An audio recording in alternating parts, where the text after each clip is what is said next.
Belajarlah dari ombak yang tak pernah lelah kembali ke pantai. Meski berkali-kali pecah, meski sering hancur di karang yang sama,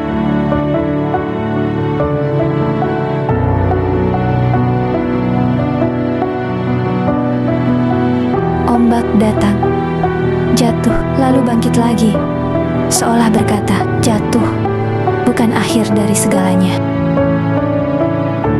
Ombak mengajarkan kita satu hal, bahwa kuat bukan berarti tak pernah rapuh, melainkan tetap bergerak, meski hati sedang lelah dan luka. Jika hari ini hidup terasa berat, ingatlah, ombak di lautan luas, ia tak pernah berhenti datang, karena ia tahu setiap hempasan adalah jalan menuju pantai harapan.